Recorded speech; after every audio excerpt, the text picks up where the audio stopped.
Here's the brief news from the world over this week.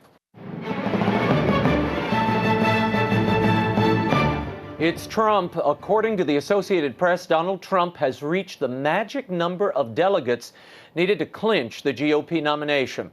The AP's official delegate tally has Trump at 1,238 delegates, one more than needed. Trump will easily pad his total with 300 additional delegates available in 5 more state primaries. Trump's nomination will be made official at the Cleveland GOP convention in July. And this week's sharp government rebuke of Hillary Clinton's handling of her email server during her tenure as Secretary of State is reverberating on the campaign trail. On Wednesday, the State Department's Inspector General reported that Clinton did not seek legal approval for her personal email server and ignored clear guidance that her email setup broke federal standards, making sensitive material vulnerable to hackers.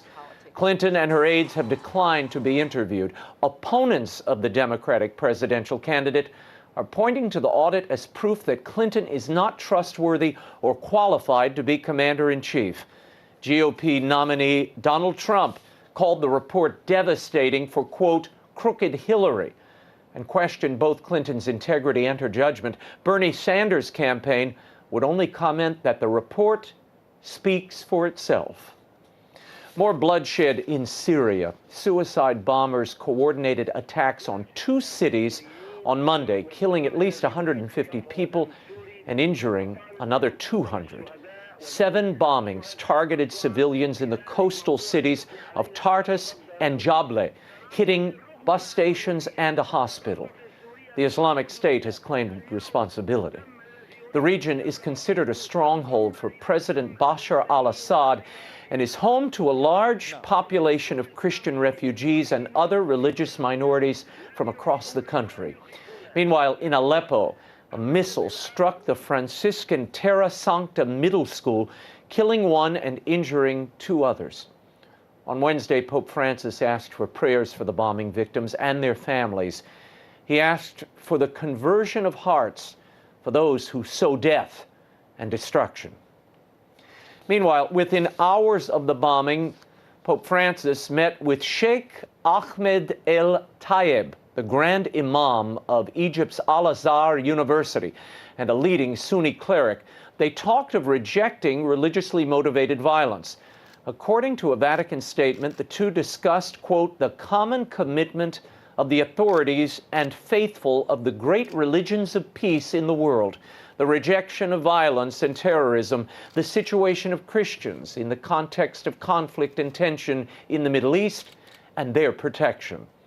After the meeting, El Tayeb insisted that Islam does not condone terrorism, noting that in every religion there exists a deviant faction that raises the flag of religion to kill in its name. It was the first exchange between the Holy See and the clerics of Al-Azhar University since 2011. The clerics broke off relations at that time in protest of Pope Benedict's condemnation of the treatment of Christians in Egypt. And in a related note, in southern Egypt, an elderly Christian woman was stripped naked and paraded through streets by a Muslim mob of 300. At issue, according to the local Orthodox Coptic church, the men were protesting a rumored relationship between a Christian man and a Muslim woman. The 70-year-old woman was reportedly the man's mother. The mob also burned down 7 homes belonging to Christian families. Police responded 2 hours later after the mob had already dispersed. And one of Vietnam's most prominent dissidents was freed this past week. Father Nguyen Van Lai returned to his home archdiocese in the central city of Hue this past Friday. The release was reported as a goodwill gesture by the communist government ahead of President Barack Obama's arrival in the country. Since the 1970s, Father Van Lai had served several long terms in prison or under house arrest for promoting political and religious freedoms in this communist nation. His 2007 trial received worldwide attention after he was manhandled and physically hushed while he attempted to testify. He's been in prison ever since, save for a medical release in 2010. And Pope Emeritus Benedict XVI may soon be making a very rare public appearance, maybe. Pope Benedict's private secretary, Archbishop Georg Ganswein, raised the possibility that the Pope Emeritus might emerge from his Vatican residence on June 29th. That is the occasion of his 65th anniversary as a priest. Ganswein offered the possibility of an appearance when asked about the retired pontiff's health. He said the anniversary may, quote, present an opportunity to tell, or show the world rather, that Pope Benedict is well. Ganswein also spoke at length about the nature of the papacy.